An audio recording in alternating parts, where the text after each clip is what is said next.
It's great to be here. My wife tells me I have this big booming voice, so it's going to be sort of interesting behind the mask.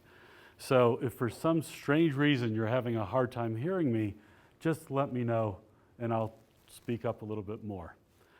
It's great to be here, and I'm going to talk to you a little bit today about my background and international business, but I'm going to tie it into how what I've learned in international business also relates to doing business better right in the United States, because there's some great tie-ins if you can take advantage of them.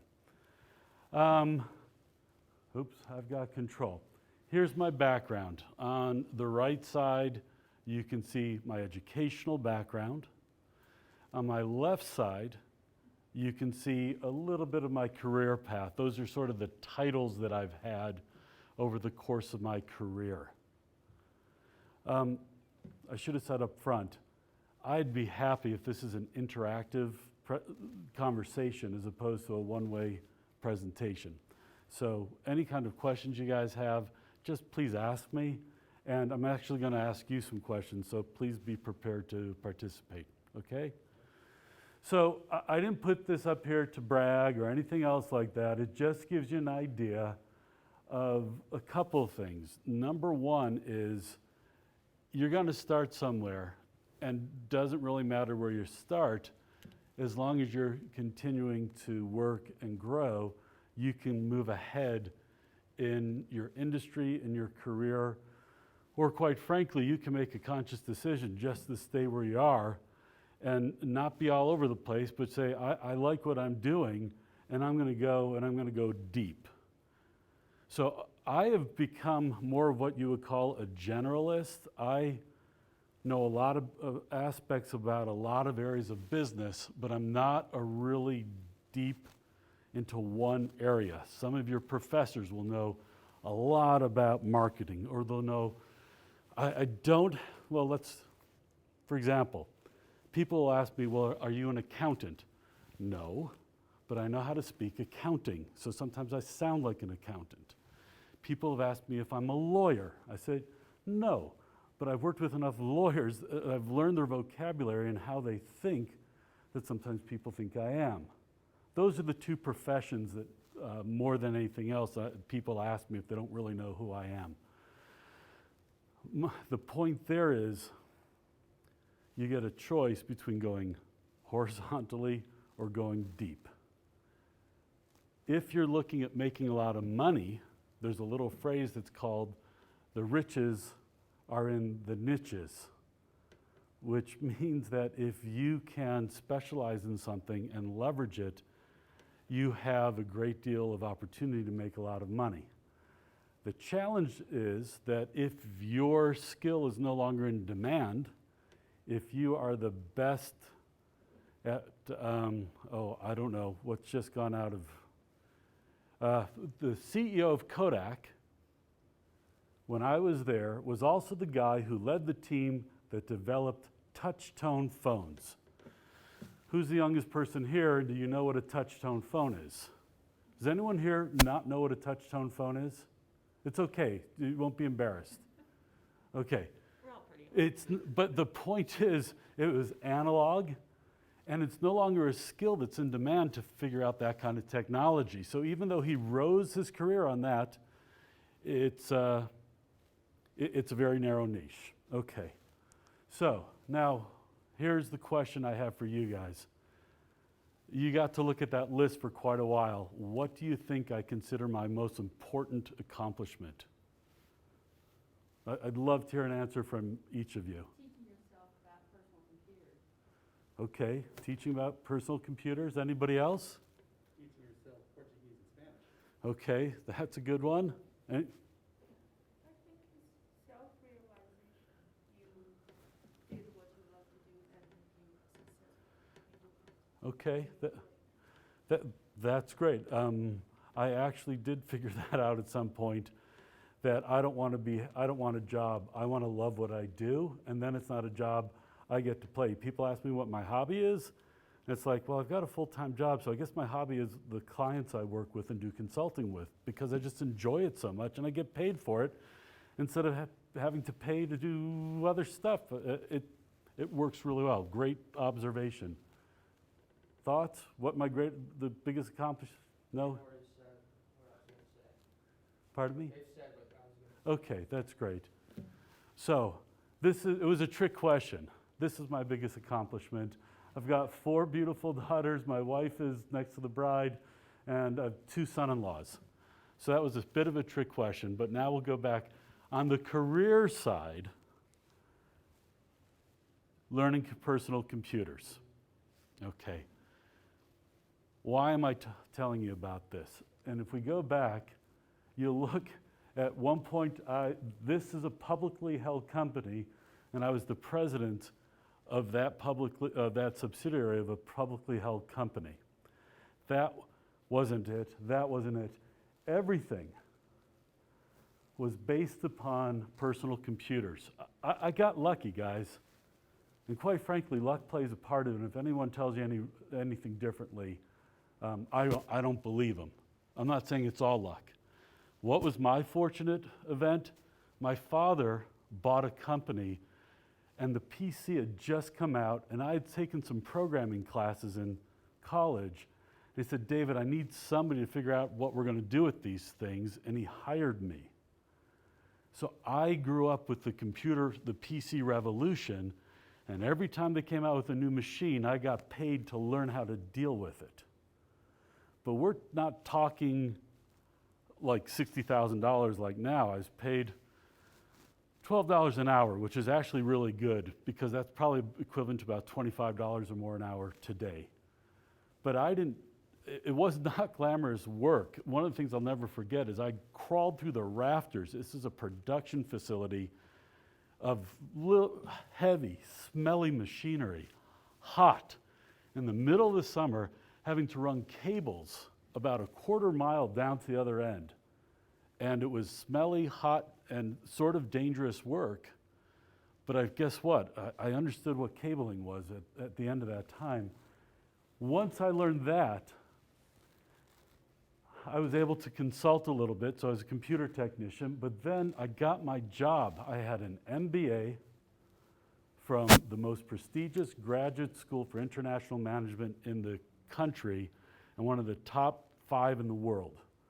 People don't recognize it here in the States. You leave. That's what I was going to say was your most proud accomplishment. But I didn't get hired to that company because I got that degree. Oh, and I was working at Morgan Stanley. You guys heard of Morgan Stanley? The most prestigious investment bank in the country. And what did I want to do? I wanted to go to work as a salesperson for a company based in a strip mall outside of Orlando, Florida. And I worked on the 51st floor of a building on Broadway in downtown Manhattan, which is absolutely crazy, but I hated my job. I hated going into the office every day. And sales sounded like a good way to break out and do things. And I got the job, but it wasn't because I was working at Morgan Stanley. It wasn't because of my degree. It's because I had technical skills, and they sold peripherals, backup systems. Boring stuff until you wanted to restore your data, and then it got really exciting. But every other one of these, I was able to pick up combining my education with the ongoing background.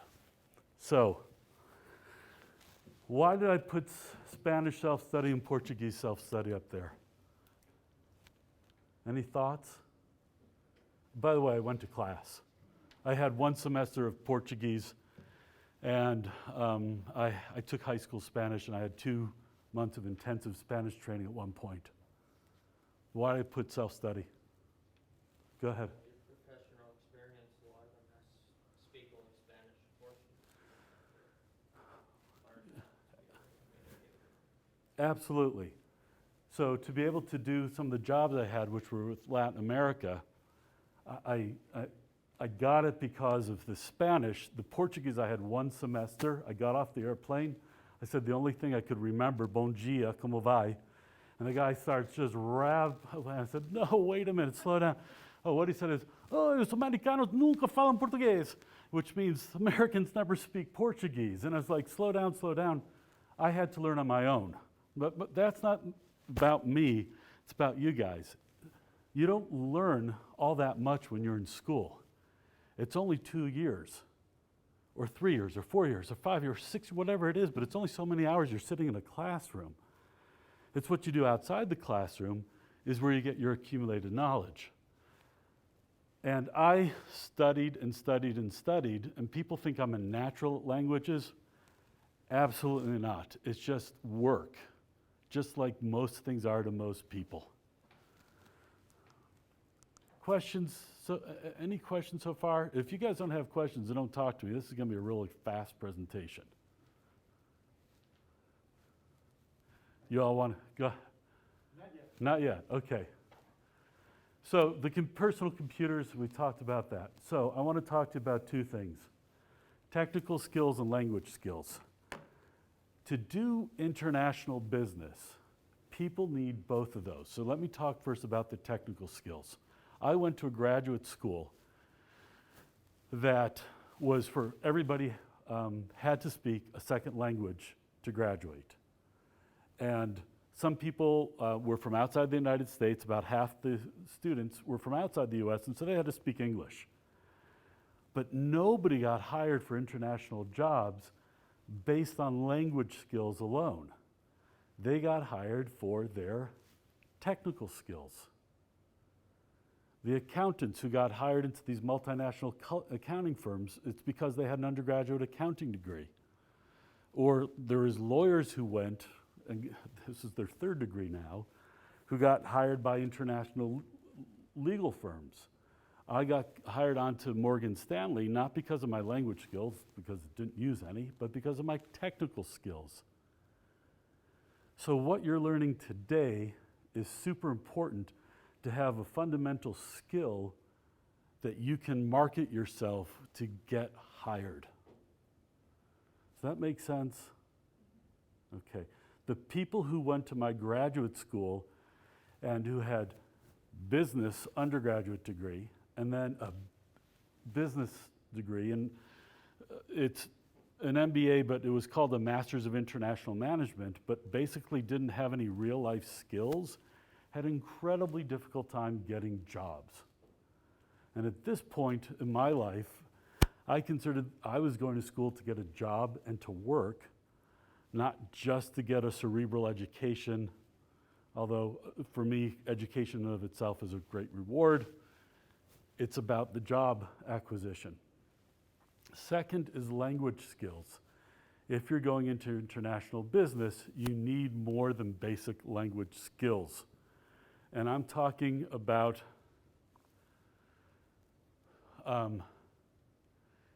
sometimes people will leave the country, learn a language set that is extremely narrow. You will learn about just one subject, and it needs to be broad and well beyond that to really do business. So I actually say that I'm bilingual in Spanish and I'm fluent in business Portuguese. I lived in Peru. I've spent a year of my life in Brazil, but it's been a week at a time, and all I was doing there was business.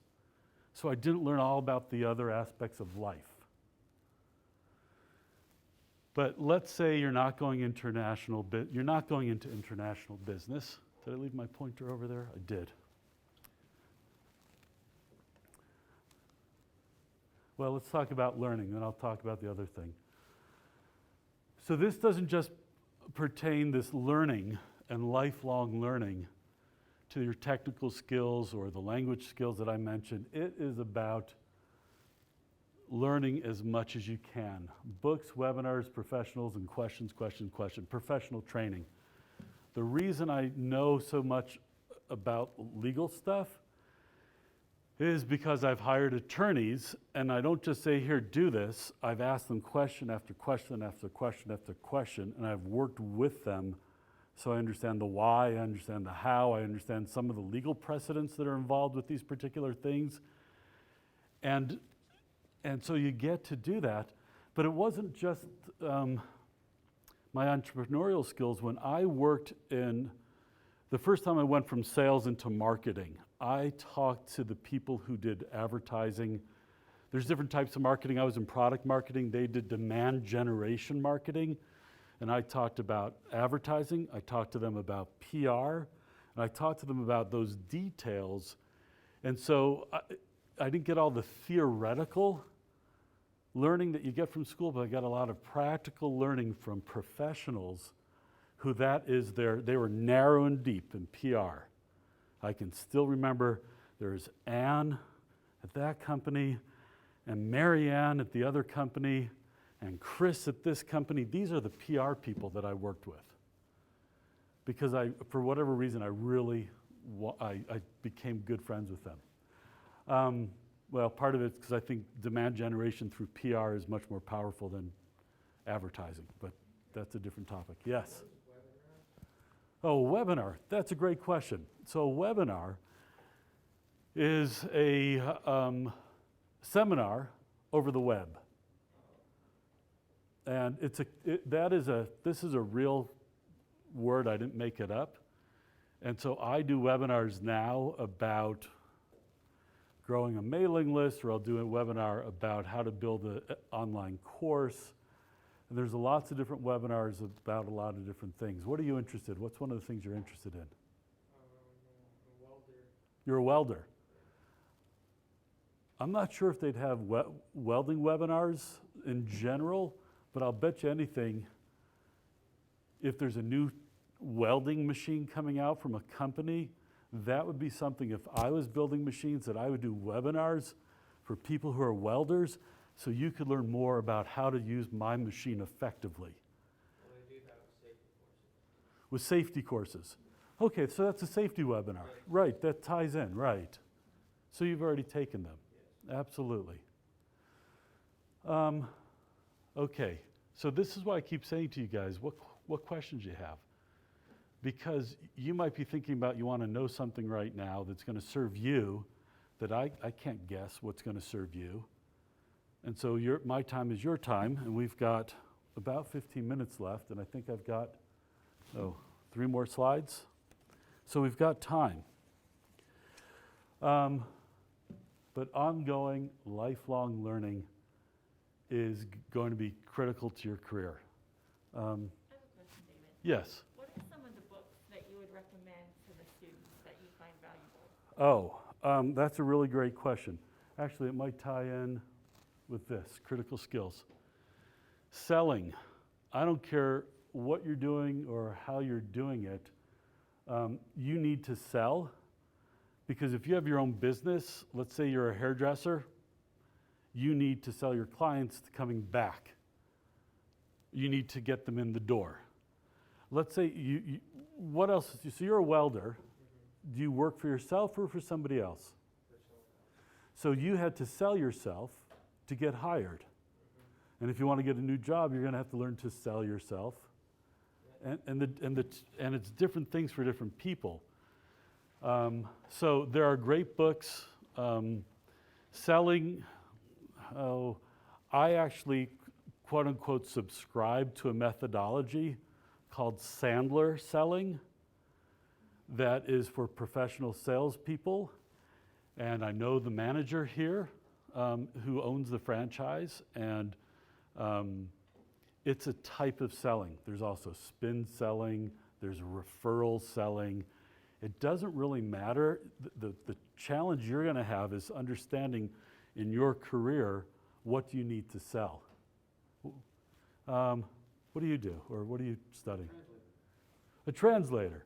So you have to sell your services, right? Sort of. Well, there's certain things you got to probably have a certificate, either a certification or something that documents you're good at what you do, right? Right. So that's part of the selling process for you. And you have to do it in 2 languages, maybe. No, usually just one. Just one, but Yeah, okay. You only go one way. only go. Okay, I get that. So verbal communications. There's almost nobody who doesn't have to communicate verbally to do their job well. And I don't care if you're an entry-level person, the way to get promoted is not just through your technical skills, it's being able to communicate if there's a problem without complaining, or it's when you're at a mid-level manager to explain ideas of how to get things done, or if you're the CEO of a multi-billion-dollar company, you need to be able to communicate with your shareholders, with your employees, and just think about all the people who surround you. You need to be able to communicate with them and in different ways and forms. There's a Dale Carnegie, How to Win Friends and Influence People. Fantastic book. People call it timeless. I agree. I've read it more than once. And I would suggest, if it's not in there, there's a little saying that most people adhere to, is do unto others as you would have them do unto you. I subscribe to a different rule. I think that's called the golden rule. I've heard this called the platinum rule. I try to do unto others as they would have done unto themselves. So what does that mean? Let's jump down when we go to culture, written communications. Most people have to email. Most people need to do a presentation like this. Most people have to do some kind of writing. I don't know, do you have to write out anything when things happen in your welding job? Do you have to do verbal? Right? You have to listen probably to what needs to be done. Part of written communication is also the ability to read and absorb information, understand it, and translate it in your own brain into actionable results. So written communications, sorry, I don't have a book for you there. No. It's too bad. I do writing on LinkedIn, and I actually just did some editing, and the post has like a list of 10 books. I'll try to think of some more. But culture, foreign and domestic. So I was talking about verbal communication. Doing unto others as they would have done unto themselves. Everyone heard about love languages? Has anyone ever heard of that? I'm trying to think some really common examples. Love languages basically says, well, there's a good one for learning how to communicate. Yeah.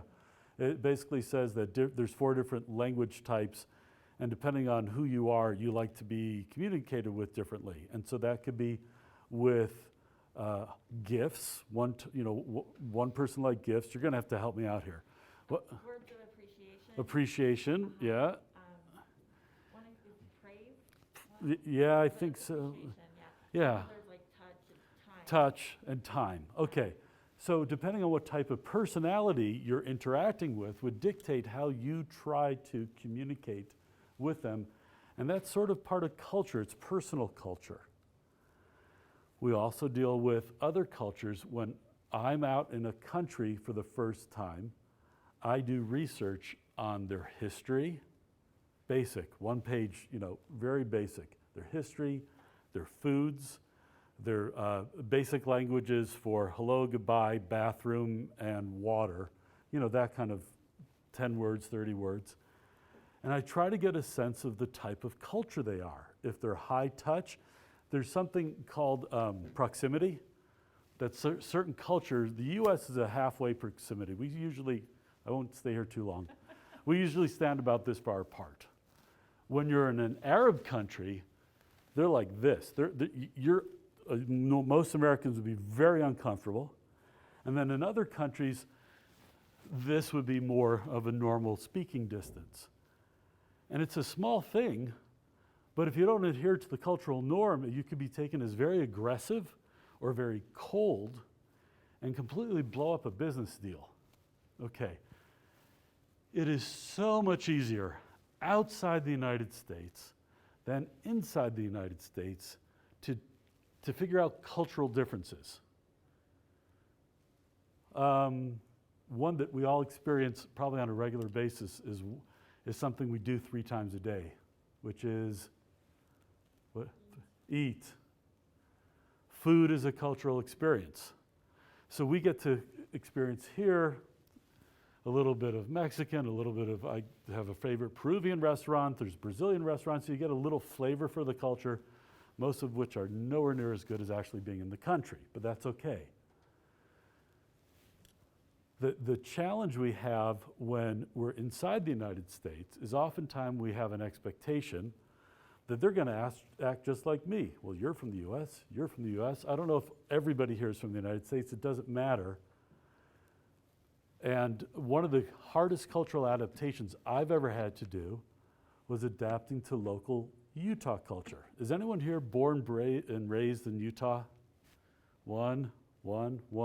Okay. Where are you from? Me? Yeah. Afghanistan. Afghanistan. Was the culture here different than Afghanistan? Yeah, a lot different, right? That was pretty obvious. What about you? South Korea. Different, obvious, right? Michigan. My son-in-law that you saw getting married, he's from north of Grand Rapids. Okay. Yeah. Different culture here? Slightly different. Slightly different, not as much. Where are you from? China? Okay, different culture? Yeah. Detroit, different here? Yeah, right? And you, where are you from? Mississippi. Boy, they speak strange here, don't they? Those heavy accents in Utah. Okay, so there's a self-aware person.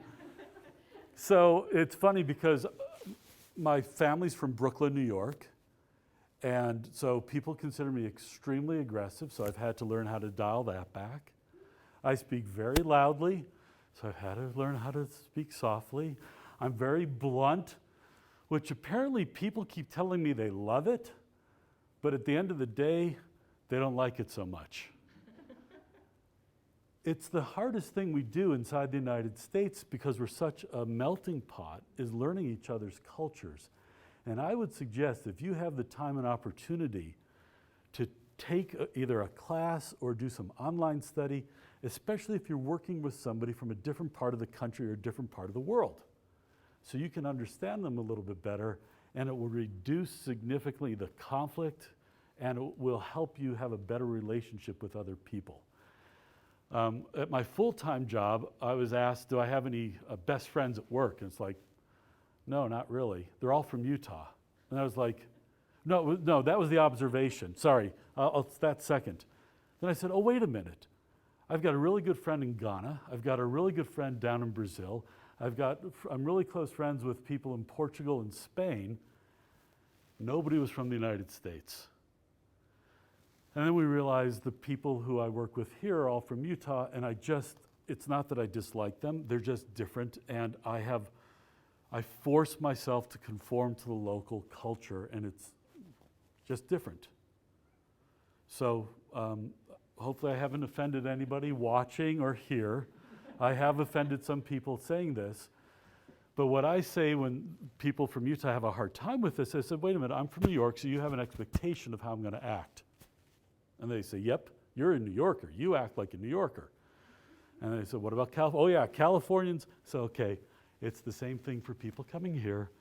It's different, not bad or good. So anybody who's listening, please don't be offended. Call me, we can talk it out. All right. Critical skill, networking. Boy, do I wish they had LinkedIn 35 years ago.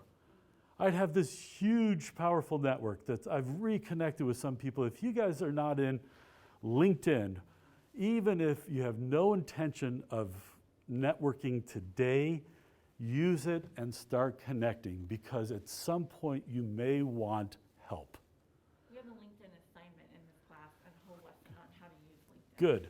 So I don't have it here. I would love it for everybody to say, hey, I saw or heard you. I want to be your connection. I say, great. And that's part of the assignment, too. Oh, good. So, Look for lots of invites. and so it's David Saphir. I think I'm the only David Saphir on LinkedIn. And what is it? LinkedIn / somewhere I've got it. D Saphir. D as in David, Safeer. Critical networking skills. It's something I had to learn the hard way. My father grew up that in a generation where technical skills got you jobs. And that was drilled into him. He was the first one to go to college. He drilled into us that you get the jobs, you get ahead in life by what you know. He never learned the lesson of that's good at the beginning to get in the door, But to keep moving to get things done, it's about the people you know, not what you know, it's who you know, to a much larger degree than is fair. But guess what? You can meet more and more and more people if you're just open to communication. There's networking groups.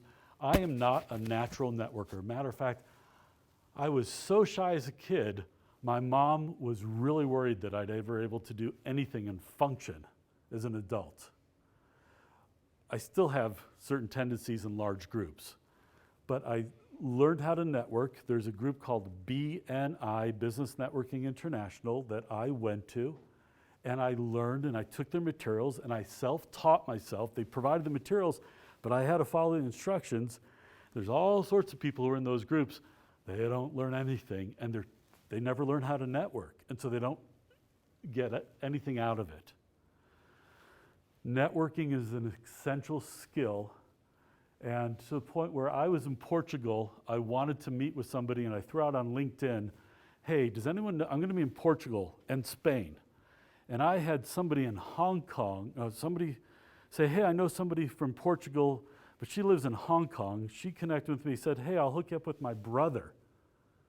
So we had to go, it was basically went around the world, and I got to meet her brother. We had a great conversation. And then the same thing with Spain. I met somebody there. So it's a powerful tool. Questions? No. Yes? No. Okay. Oh, that's it, guys. I mean, I could talk all day about all sorts of details, but those are the high-level things that whether you're in U.S. business or you're an international business, there's fundamental skills that are going to get you there.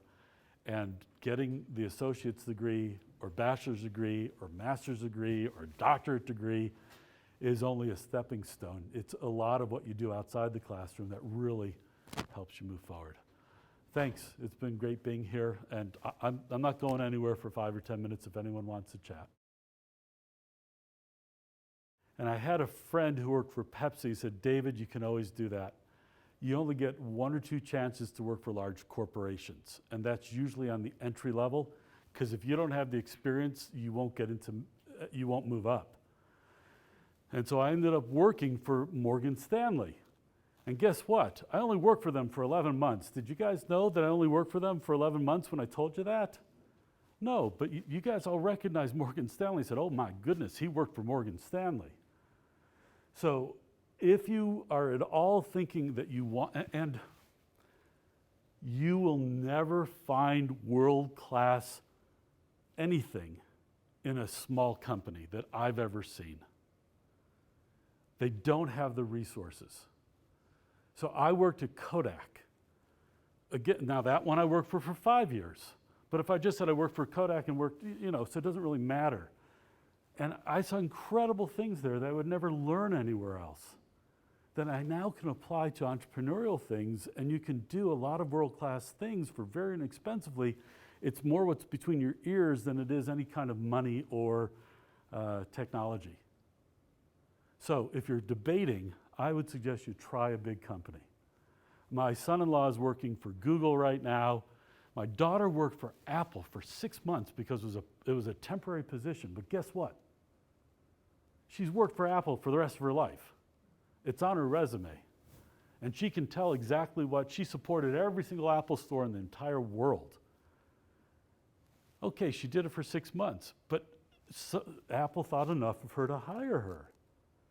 So if you're thinking about doing that, get a job at a big brand company, and it is like a pillar that you can put your resume onto. Does that make sense? Or don't, but that's okay. I can't tell you I was all that happy at Morgan Stanley. Kodak, that was an incredible experience, but it's because of I got lucky again, and anyone wants to hear it, I can tell you about that. Does that answer the question? Yeah.